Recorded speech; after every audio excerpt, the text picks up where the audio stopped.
लोकसभा चुनाव में कुछ वक्त ही बचा है। बाजार पर भी चुनाव का काफी बड़ा असर पड़ता है। बाजार और निवेशकों को काफी उम्मीदें भी हैं। बाजार ये मानकर चल रहा है कि ये सरकार वापस आएगी और नतीजा ये है कि बाजार में जबरदस्त बुल रन है। ज्यादातर शेयर ऑल टाइम हाई बना चुके हैं। ऐसे में निवेशकों को किन शेयरों या सेक्टर्स में निवेश करना चाहिए, ये समझाने के लिए और आपका पोर्टफोलियो बनवाने के लिए हमारे साथ हैं दो दिग्गज मेहमान। हमारे साथ हैं देवेंद्र चोकसी, जो मैनेजिंग डायरेक्टर हैं डीआर चोकसी इन्वेस्टमेंट मैनेजर्स के, और सनी अग्रवाल, जो head of fundamental equity research हैं एसबीआई कैप सिक्योरिटीज के। आप दोनों का बहुत बहुत स्वागत है। Thank you.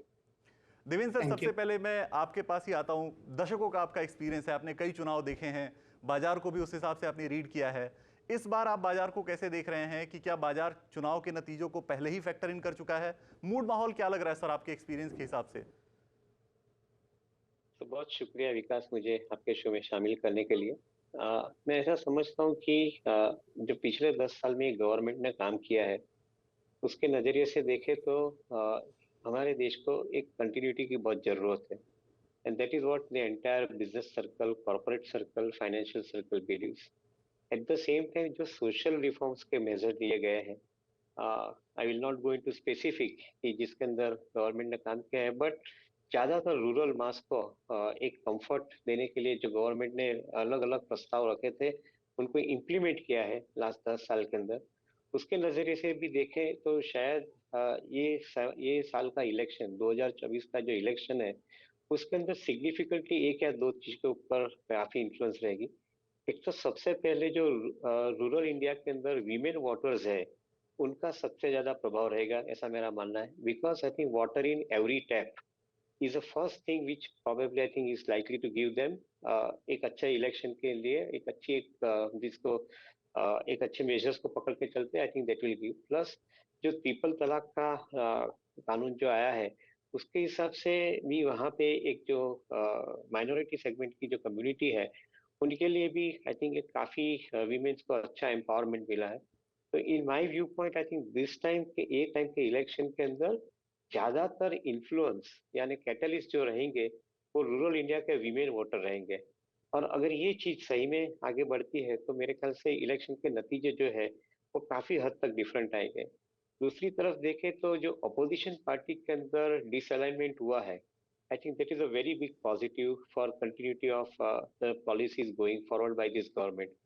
जो कि वोटर वर्क चाहता है कि ये गवर्नमेंट कंटिन्यू रहे और उनका अगले 5 साल का जो नए कार्यक्रम है, उनके अंदर काफी हद तक नई सुविधा है उनको मिले। तो शायद उसके माध्यम से भी देखें तो ये गवर्नमेंट को अगले 5 साल तक वापस मेजोरिटी के साथ में आने के लिए कोई दिक्कत नहीं होनी चाहिए, ऐसा मानना है।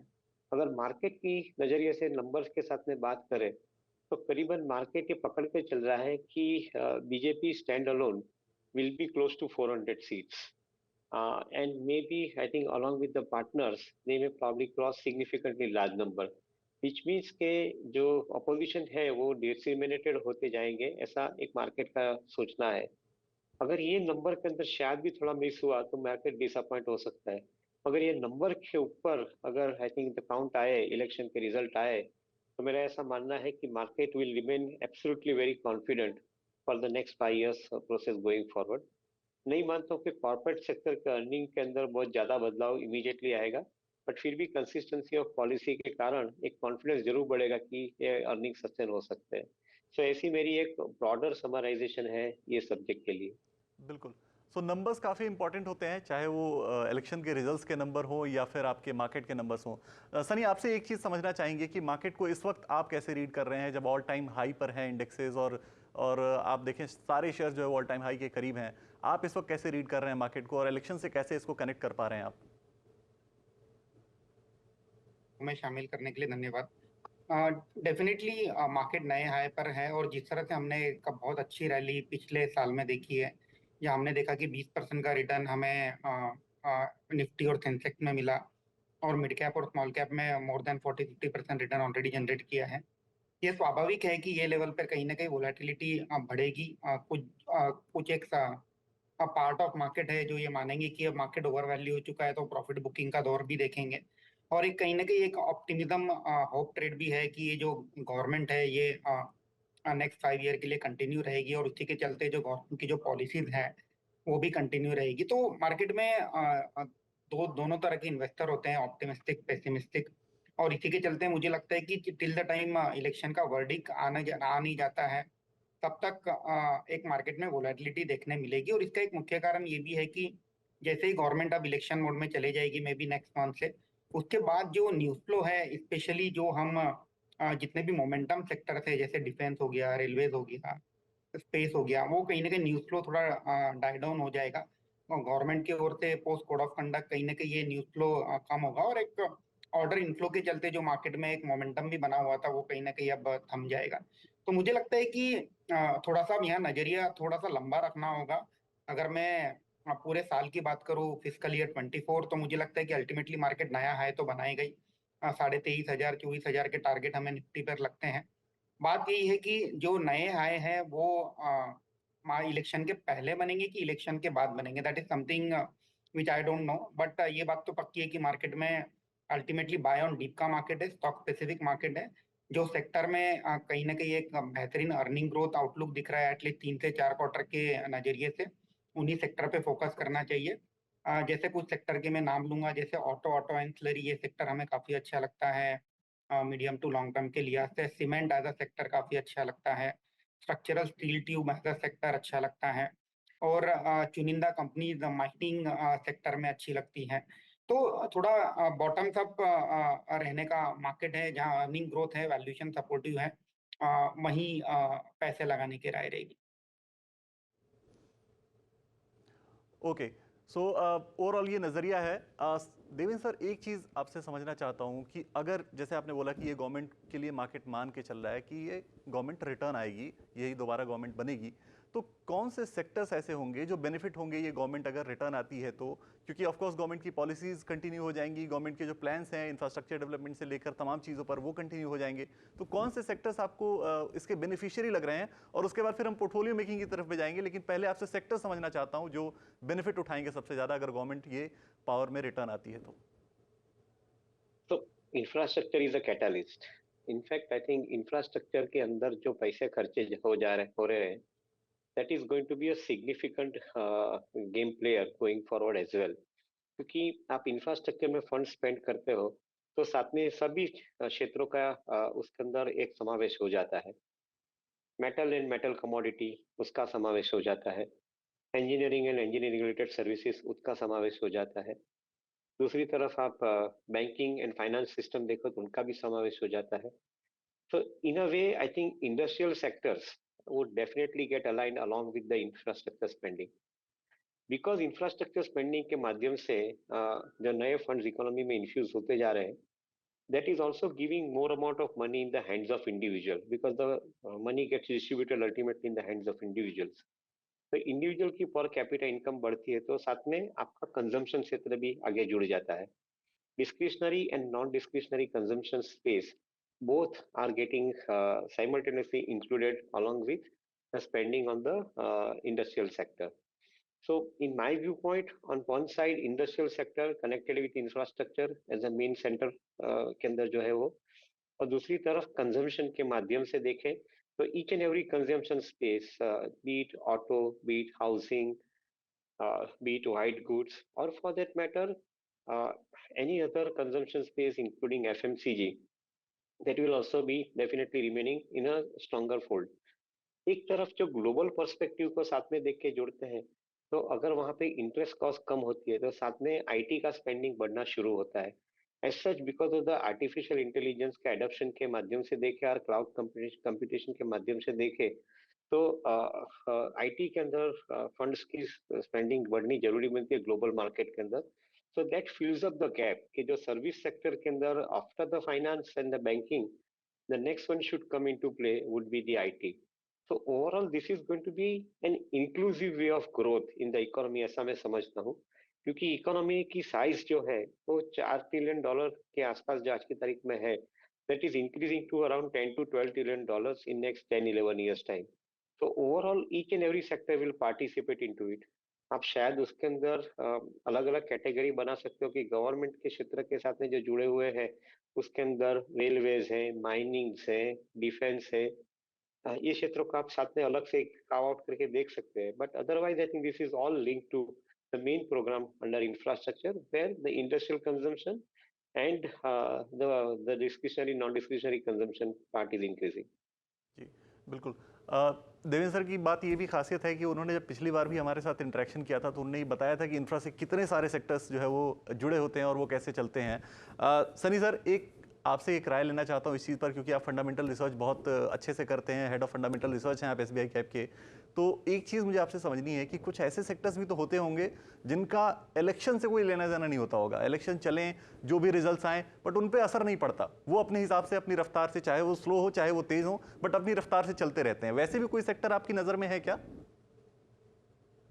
डेफिनेटली जिस तरह से इंडिया एक थर्ड लार्जेस्ट इकोनॉमी होने जा रही है और इंडिया का जो पर कैपिटा जीडीपी है $2500 के आसपास है, तो हिस्टोरिकली ये पाया गया है कि जब भी जो पर कैपिटा स्पेंड होता है $2500 के ऊपर जब चला जाता है इकोनॉमी में, तो उसके चलते काफी सारे consumption driven specially discretionary side के जो सेक्टर हैं उसमें एक बड़ा बूम देखा जाता है। तो मुझे लगता है कि कंजम्पशन एज अ जो थीम है इंडिया में वो कभी डाई डाउन नहीं होगी और consumption can be on a multiple front.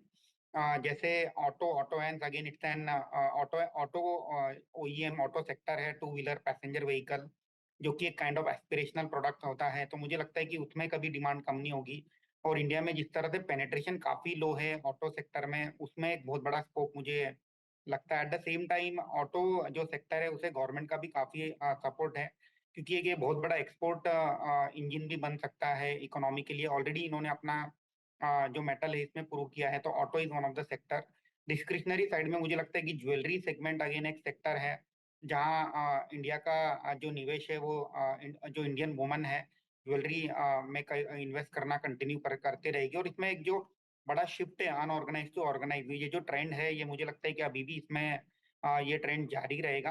And at the same time election चलते रहेंगे, गवर्नमेंट आते जाते रहेगी, जो गवर्नमेंट के जो रिलेटेड सेक्टर है, अगर आपको इकोनॉमी थर्ड लार्जेस्ट इकोनॉमी बनना है तो obviously infrastructure as a will be one of the key growth driver, और जिसके बारे में अभी सर ने ऑलरेडी काफी डिटेल में डिस्कस भी किया और इसके काफी मल्टीप्लायर इफेक्ट भी होते हैं। तो मुझे लगता है कि कंजम्पशन एक और एक सेक्टर है फार्मा, जो मुझे लगता है कि अगेन हालांकि ये सेक्टर अभी पिछले कुछ क्वार्टर से ट्रबल में था, दिसंबर क्वार्टर बेहतर भी लग रहा है। फार्मा एज अ सेक्टर भी मुझे लगता है कि वन ऑफ द सेक्टर है जिसका इलेक्शन से कोई लेना देना नहीं होता है, और जिसमें again story both domestic as well as export led दोनों स्टोरी है, और ये स्टोरी जारी रहेगी आगे जा करके।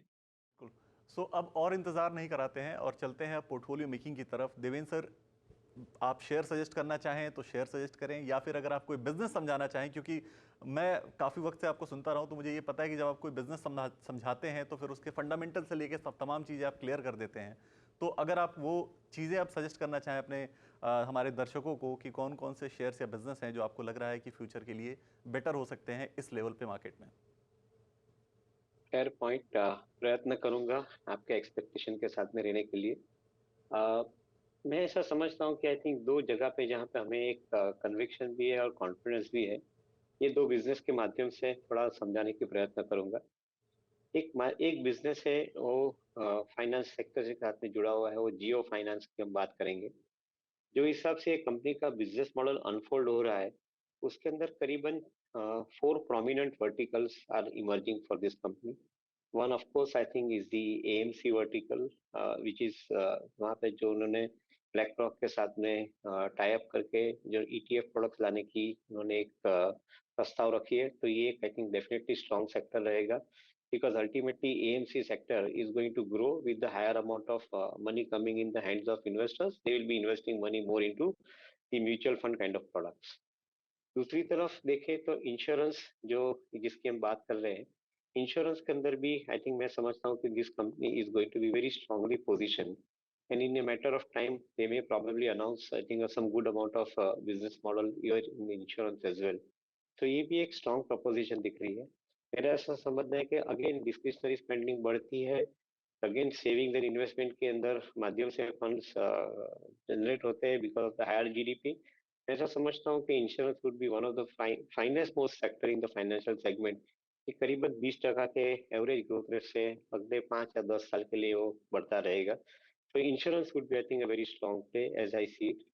Third vertical, which I see it, is a vertical where the distribution of wealth products as a third party wealth product, जिसके अंदर लोन प्रोडक्ट्स भी आ जाते हैं, इन्वेस्टमेंट प्रोडक्ट भी आ जाते हैं, उसका डिस्ट्रीब्यूशन का जो माध्यम है उनके अंदर ये कंपनी काफी हद तक स्ट्रांग रहेगी, ऐसा मेरा मानना है. And last but not list, the NBFC sector, जिसके अंदर ये कंपनी एक सिग्निफिकेंटली लार्ज बेस के ऊपर काम चालू कर रही है. करीबन 1,40,000 करोड़ की नेटवर्क के ऊपर उनकी बुक साइज करीबन 7 लाख करोड़ के आसपास होनी बनती है. 7 लाख करोड़ की बुक साइज बनती है तो definitely I think they would be among the largest in the industry as far as the NBFC sector is concern, the largest, and within the banking space also one of the largest. मैं ऐसा समझता हूँ कि total addressable market उनके पास B to B segment के अंदर जो किराना मर्चेंट वाला का या मर्चेंट का जो है वो मार्केट उनके पास करीबन अप्रोक्सीमेटली 50 लाख करोड़ का मार्केट वो एड्रेस करने जा रहे हैं. And at the same time due to the strong presence on the ground for the retail stores that they have, उसके हिसाब से देखें तो बी टू सी यानी कंज्यूमर लैंडिंग के अंदर भी I think they will be in a very strong position under the subvention pricing model which they probably would resort to. तो मेरा ऐसा मानना है कि चार जो स्ट्रॉन्ग वर्टिकल है तो चारों वर्टिकल के अंदर ये कंपनी बहुत स्ट्रांगली पोजीशन हो रही है. And I think the distinct advantage that they have is money on one side and customer on the other side. What they need to do is possibly, I think, use the platform for generating the business by using the technology जो उनके पास जियो platform के माध्यम से available है. So this company is starting with a very very promising proposition. That is what I like to put it across. The second company जहाँ पे हमें confidence बनता है is related to travel and tourism sector. And there is it's a small company which is recently coming into the limelights also. Uh, they are, the company's name is Praveg. The company is largely in the business of hospitality business, कि जहाँ पे वो tent city के माध्यम से अपना कारोबार चलाते हैं. In the leisure tourism and the spiritual tourism business, India is expanding very very fast. And ये कंपनी जो है उन्होंने करीबन आज की तारीख में 12 जैसे लोकेशन के अंदर अपने रिसोर्ट्स चालू किए हैं. And in the next financial year 24-25 के अंदर they are expected to start their business including at Lakshadweep. They will be starting their business I think in next financial year, I think with 25 locations. करीबन 700 rooms की capacity बनेगी उनके पास. And average room rate I think which they are commanding today is around close to 10,000 rupees. So मेरा कैसा मानना है कि I think this company is possibly sitting at a high potential as far as growth is concerned. And because जो discretionary spending power की हम बात कर रहे हैं तो ये money is getting spent on the tourism equally. And India is opening up big time into the tourism, including in spiritual tourism. जैसे हमने देखा अयोध्या कि जहाँ पे कंपनी ने अपने टेंट सिटी रखी है, स्टेच्यू ऑफ यूनिटी है, वाराणसी है. These are some of the very prominent location के जहाँ पे कंपनी ने काफी हद तक अपना कारोबार बढ़ाया है. I feel these two areas would remain relatively more promising for investors from long-term investment perspective. बिल्कुल बहुत शुक्रिया सर. मुझे जहाँ तक लग रहा है कि 9 नवंबर को हमने पिछले साल दिवाली के पहले एक क्रैकर स्टॉक शो किया था जिसके अंदर देवेंद्र सर ने ये शेयर डिस्कस किया था. मुझे जहाँ तक याद आ रहा है ये शेयर वो प्राविक के बारे में उन्होंने उस वक्त भी बताया था कि कैसा बिजनेस है और उसके बाद से काफ़ी तेज़ी देखने को मिल चुकी है. सनी सर आपके पास आएंगे. आपके कौन से वो स्टॉक पिक्स हैं जो आप दर्शकों को सजेस्ट करना चाहेंगे एक अच्छे इन्वेस्टमेंट के लिए जिसका बहुत ज़्यादा असर चुनाव के नतीजों पर का भी उस पर ना पड़े और वो एक अच्छा रिटर्न दे जाए इस पूरे ड्यूरेशन के दौरान? विकास, मेरी पहली पिक रहेगी ऑटो सेक्टर से और वो है Mahindra and Mahindra. Recently December quarter के नतीजे भी काफ़ी अच्छे आए थे और मेन इसमें दो इम्पोर्टेंट एस्पेक्ट है. एक है इसका जो पैसेंजर व्हीकल का बिजनेस है जिसमें प्रीडोमिनेंटली एसयूवी पोर्टफोलियो है. उसमें ऑर्डर बुक काफ़ी रोबस्ट है. दिसंबर क्वार्टर के एंड में करीब 2.25 लाख व्हीकल के ऑर्डर बुक पेंडिंग है और कंपनी जो अपनी मैन्युफैक्चरिंग कैपेबिलिटी है, कैपेसिटी है, उसे मंथली 40,000 यूनिट से बढ़ा करके 50,000 यूनिट क्वार्टर 4 के एंड में हम होते हुए दिखेंगे. और इसी के चलते जो एग्जीक्यूशन है वो कहीं ना कहीं बढ़ेगा, डिलीवरीज बढ़ेगी और इसका सीधा सीधा बेनिफिट हम जो ऑटोमोबाइल सेगमेंट है, पैसेंजर व्हीकल सेगमेंट, उसमें हम आते हुए देखेंगे. और अगर आपने एक चीज गौर की हो गई तो over the period of last 2-3 years जो ऑटोमोबाइल सेगमेंट है वो फार्म इक्विपमेंट सेक्टर जो कि ट्रैक्टर सेगमेंट हम जिसे कहते हैं उससे बड़ा हो गया है रेवेन्यू में भी और प्रॉफिटेबिलिटी में भी, ईबिट के एंगल से. और जो फार्म सेक्टर अगेन जो पिछले 2 सालों से दिक्कत में था, जहाँ वॉल्यूम ग्रोथ हम देख नहीं रहे थे, अब ये एक उम्मीद है कि FY25 में विद नॉर्मल मॉनसून जो ट्रैक्टर बिजनेस है उसमें भी एक कहीं ना कहीं एक डिसेंट लो सिंगल डिजिट की मार्जिन ग्रोथ हमें देखने मिलेगी। और even during the downturn Mahindra as a company इन्होंने अपना मार्केट शेयर ट्रैक्टर सेगमेंट में बढ़ाया है। तो मुझे लगता है कि ओवरऑल अगर हम 1 या 2 साल के नजरिए से देखते हैं तो कंपनी में एक मार्जिन एक्सपेंशन आते हुए दिखेगा। Eight the same time valuation के लिहाज से मुझे लगता है कि अभी भी रिजनेबल है। कंपनी सालाना 10,000 करोड़ प्रॉफिट बनाने की क्षमता रखती है और current market cap close to 2.25 lakh crore के आसपास का मार्केट कैप है।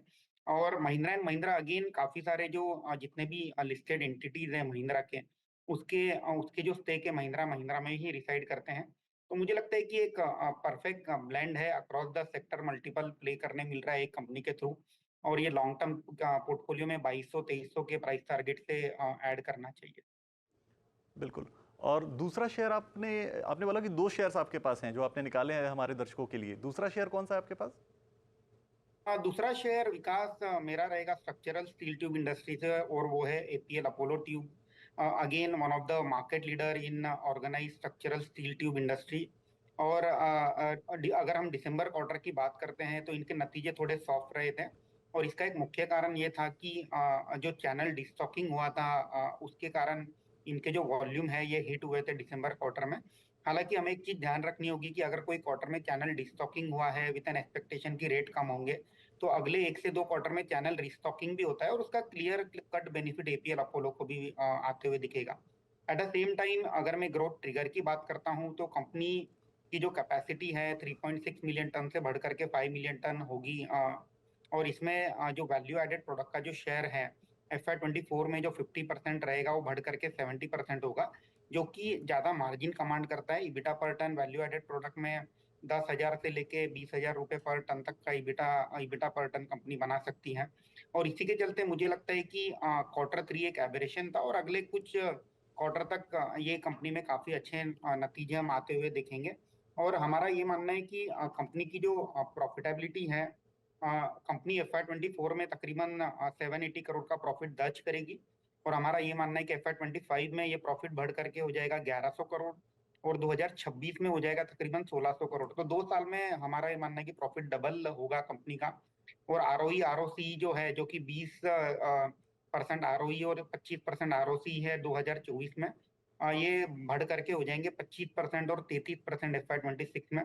फ्री कैश फ्लो तकरीबन कंपनी 1100 से 1500 करोड़ का फ्री कैश फ्लो 25 और 26 में कंपनी दर्ज करेगी। तो मुझे लगता है कि एक डिसेंट बिजनेस है, मार्केट लीडर है अपने सेगमेंट में, और एक अच्छी अपॉर्चुनिटी है जहाँ एक एबरेशन क्वार्टर के कारण स्टॉक प्राइस काफी टाइम से एक 1400-1500 के रेंज में कंसोलिडेट कर रहा है।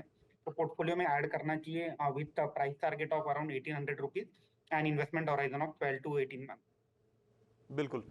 तैयारी इलेक्शन की में फिलहाल इतना ही। देवेंद्र सर, सनी सर, आपका बहुत बहुत शुक्रिया इतनी बेहतरीन रिसर्च और इतनी सारी जानकारियां दर्शकों के साथ शेयर करने के लिए। दर्शकों को ध्यान ये रखना है कि किसी भी शेयर या सेक्टर में इन्वेस्ट करने के पहले अपने फाइनेंशियल एडवाइजर की सलाह जरूर लें।